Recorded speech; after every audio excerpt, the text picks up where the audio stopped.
Hello students, welcome back to our YouTube channel class with me. तो जो हम लोगों ने क्लास 10th का सेकंड चैप्टर था जो हमारा एसिड बेसिस एंड सॉल्ट वाला वो स्टार्ट किया हुआ है। उसमें आज हम लोगों को जो इम्पोर्टेंट सॉल्ट हमारा थोड़ा बहुत रह गया था कि जो भी इम्पोर्टेंट सॉल्ट्स हैं उनका डिटेल डिस्कशन करना है। बाकी ऑलमोस्ट हम कंप्लीट चैप्टर कर चुके हैं। ये बस लास्ट पार्ट है इसका। ये पूरा होने के बाद चैप्टर कंप्लीट हो जाएगा हमारा। इस पूरी सेकंड चैप्टर में आपको कोई भी डाउट रह गया हो या कोई भी टॉपिक नहीं समझ में आया या दोबारा से समझना है तो आप नीचे कमेंट बॉक्स में बता सकते हैं। ठीक है, तो फिर स्टार्ट करते हैं हम अपना सेशन। इसमें मेन हमारा टॉपिक अभी है सम इम्पोर्टेंट सॉल्ट्स। जो हमने सॉल्ट पढ़ा था कि सॉल्ट होता क्या है, उसमें जो इम्पोर्टेंट सॉल्ट्स है ना उसका हमें डिस्कशन करना है। तो सबसे फर्स्ट नंबर है हमारा सोडियम क्लोराइड। इसको हम किससे लिखते हैं? NaCl, sodium chloride. ठीक है, कुछ बेसिक बेसिक पॉइंट्स हैं इसके इम्पोर्टेंट, वो देख लेते हैं हम एक बार।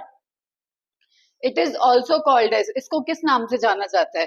नॉर्मली जो हम घर पे नमक यूज करते हैं वो भी यही वाला होता है, सोडियम क्लोराइड। ठीक है, तो इसको रॉक सॉल्ट के नाम से जाना जाता है, कॉमन सॉल्ट भी इसी को बोलते हैं, टेबल सॉल्ट भी इसी को बोला जाता है। तो ये तीनों नाम आपको ध्यान रखने हैं। कई बार पेपर में रॉक सॉल्ट या फिर कॉमन सॉल्ट लिख के दे दे तो ऐसा नहीं हो आपको पता ही ना चले कौन सा होता है, तो इसी को बोला जाता है। ठीक है, common salt, rock salt, table salt, ये वही होते हैं तीनों। और it is a neutral salt. देखो हमने तीन टाइप पढ़े थे सॉल्ट की, कौन कौन से थे? न्यूट्रल, एसिडिक और बेसिक। न्यूट्रल सॉल्ट कौन सा होता है? जो स्ट्रॉन्ग एसिड और स्ट्रॉन्ग बेस से मिलके बना हो, वो होता है हमारा न्यूट्रल सॉल्ट। बाकी दोनों भी बता देती हूँ मैं एक बार। एसिडिक सॉल्ट जिसमें एसिड स्ट्रॉन्ग होता है, बेस वीक होता है। और बेसिक सॉल्ट, बेस स्ट्रॉन्ग होगा, एसिड वीक होगा। तो ये कैसा है हमारा न्यूट्रल स्ट्रॉन्ग सॉल्ट? मतलब ये strong acid plus strong base से मिलके बना हुआ है। ठीक है, न्यूट्रल हो गया ना दोनों। तो पीएच वैल्यू क्या होगा इसका? 7। न्यूट्रल है इसलिए। इसकी रिएक्शन देख लेते हैं। NaOH ये क्या होता है? Strong base. HCl क्या होता है? Strong acid. इससे मिलके क्या बना हमारा? सोडियम क्लोराइड, जो कि एक न्यूट्रल सॉल्ट है। और साथ में वाटर तो रिलीज होता ही है, ये तो हमें पता ही है इसका। ठीक है, तो ये चीजें थोड़ी बहुत ध्यान रखना है इसकी। फिर हम इसके यूजेस देख लेते हैं एक बार।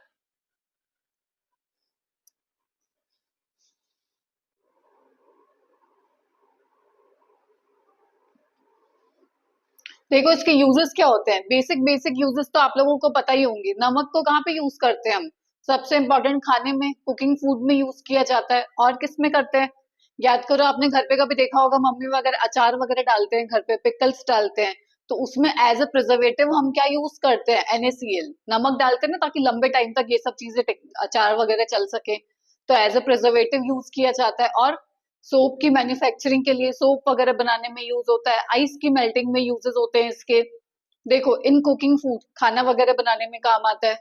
As a preservative in pickles, अचार वगैरह में एज अ प्रिजर्वेटिव की तरह यूज किया जाता है। इन मैन्युफैक्चर ऑफ सोप, साबुन वगैरह बनाने के लिए काम आता है। इन मेल्टिंग ऑफ आइस, आइस की मेल्टिंग में यूज किया जाता है। ठीक है, तो ये कुछ बेसिक बेसिक यूजेस है, थोड़े बहुत ध्यान रख लेना।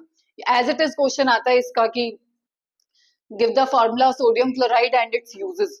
तो आपको फॉर्मूला ये पता होना चाहिए, नाम पता होना चाहिए, यूजेस पता होने चाहिए, इन सबके रिएक्शन आनी चाहिए आप लोगों को। सिंपल सिंपल ऐसे डायरेक्ट क्वेश्चन ही आते हैं इससे तो बेसिकली।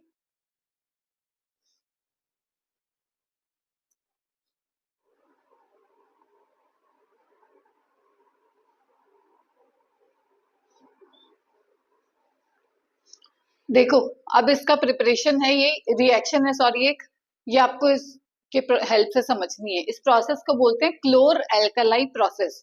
क्लोर किसके लिए आया है? क्लोरीन के लिए, क्योंकि इसमें प्रोडक्ट में क्लोरीन बनता है।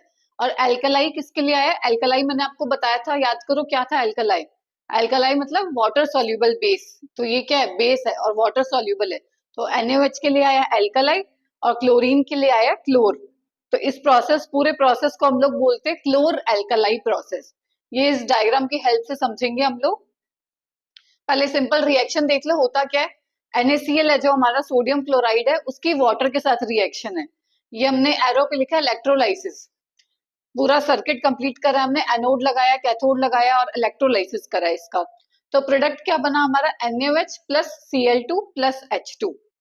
कई बच्चे तो क्या करते हैं, समझते नहीं, सिर्फ डायग्राम रट लिया, रिएक्शन रट लिया और लिख के आ जाते हैं। मैं आपको अच्छे से समझाऊंगी कैसे होता है ये प्रोडक्ट कैसे बना। ठीक है। NaCl और वाटर, इन दोनों को मिला के क्या बोला जाता है? ब्राइन। ये याद रखना, नमक और पानी का जो सॉल्यूशन होता है ना, उसको हम लोग ब्राइन बोलते हैं। इसका हम इलेक्ट्रोलाइसिस करते हैं तो क्या बनता है? ये एक NaOH बनता है, एक Cl2 और एक H2। Cl2 बनता है हमारा एनोड के ऊपर और H2 बनता है हमारा कैथोड के ऊपर। ये पूरी रिएक्शन हम लोग समझेंगे अभी। देखो क्या किया हमने, ये सर्किट लिया, एक साइड हमने लगा दिया एनोड, एनोड पॉजिटिव, एक साइड लिया कैथोड, ये दो इलेक्ट्रोड्स लगा दिए, ठीक है। और ये जो डैश डैश करके शो कर रहा है, ये होता है मेम्ब्रेन, मतलब सारे पार्टिकल्स पास ना हो सके, ठीक है। और इधर से हमने क्या डाला? ब्राइन। ब्राइन का मतलब क्या बताया मैंने? NaCl प्लस H2O, मतलब NaCl का जो सॉल्यूशन है वो हमने इधर से पास किया। अब आपको एक ट्रिक याद रखनी है छोटी सी, AOCR, मतलब एनोड पे हमेशा क्या होगा? ऑक्सीडेशन, और कैथोड पे क्या होगा? रिडक्शन, ठीक है। ये आपको हमेशा ध्यान रखना है, मैं लिख देती हूँ फिर भी आप भूल जाओगे तो। एनोड पे होता है ऑक्सीडेशन और कैथोड पे होता है रिडक्शन। अब ये मत पूछना कि ऑक्सीडेशन रिडक्शन क्या होता है, ये हम फर्स्ट चैप्टर में ऑलरेडी पढ़ के आए हैं, ठीक है। AOCR, एनोड पे ऑक्सीडेशन और कैथोड पे रिडक्शन। क्या था ऑक्सीडेशन? मतलब लॉस ऑफ इलेक्ट्रॉन, और रिडक्शन मतलब गेन ऑफ इलेक्ट्रॉन। देखो अब ये हमने एनोड लिया है, एनोड पे क्या होगा? ऑक्सीडेशन, ऑक्सीडेशन मतलब लूज ऑफ इलेक्ट्रॉन, इलेक्ट्रॉन बाहर निकलेंगे। अब हमारे पास क्या है? NaCl है और H2O है। देखो इस पे चार्ज कौन कौन से है हमारे पास? एक तो है ये Na प्लस और Cl माइनस, और उस साइड कौन सा है? एक H पॉजिटिव और एक OH नेगेटिव, ठीक है। ये चार है हमारे पास, एक ये है, एक ये, एक ये और एक ये। एनोड खुद क्या है? पॉजिटिव, पॉजिटिव से कौन अट्रैक्ट करेगा? नेगेटिव। तो नेगेटिव में हमारे पास कौन से हैं? दो, OH नेगेटिव या फिर Cl नेगेटिव, इन दोनों में से कोई जाएगा। और एनोड पे होता क्या है? ऑक्सीडेशन। ऑक्सीडेशन का मतलब लॉस ऑफ इलेक्ट्रॉन, तो इसमें से जो होता है वो Cl नेगेटिव जाता है। Cl, इसकी रिएक्शन लिख देती हूँ। Cl नेगेटिव से क्या होगा? इलेक्ट्रॉन लूज होंगे, दो लेने हमें, तो इससे क्या बनेगा? Cl2 plus 2 electron. ये हमने क्या करा है? इसका ऑक्सीडेशन, ऑक्सीडेशन मतलब loss of electron. Cl negative से हमारा बन गया Cl2 और दो इलेक्ट्रॉन बाहर निकले। ये देखो ये बाहर निकलता हुआ क्या दिखाया हमने? Cl2। इसलिए बोलते हैं कि Cl2 किस पे बनता है? एनोड पे। ये तो एक रिएक्शन हो गई। अब देखते हैं हम दूसरी साइड। दूसरी साइड क्या है? कैथोड। कैथोड मतलब नेगेटिव। नेगेटिव पे कौन अट्रैक्ट करता है? पॉजिटिव। पॉजिटिव कौन सा है हमारे पास? या तो Na पॉजिटिव है या H पॉजिटिव है। इसमें से कौन सा जाता है? H पॉजिटिव वाला, ये वाला। इसमें से ये था, इसमें से ये वाला। कैथोड मतलब रिडक्शन, रिडक्शन मतलब गेन ऑफ इलेक्ट्रॉन, अब इलेक्ट्रॉन गेन होंगे, ऑक्सीडेशन में लूज हुए थे। H पॉजिटिव इलेक्ट्रॉन को गेन करके क्या बनाएगा? H2। अब कैथोड पे क्या बाहर निकला? H2। सिंपल। इसलिए हम बोलते हैं एनोड पे बनता है Cl2 और कैथोड पे बनता है H2। ये थी हमारी पूरी रिएक्शन। NaCl प्लस H2O से क्या बना? NaOH plus Cl2 plus H2। कई बार ये डिटेल क्वेश्चन भी आ सकता है, 4 या 5 नंबर का या 3 नंबर का पूछ सकते हैं।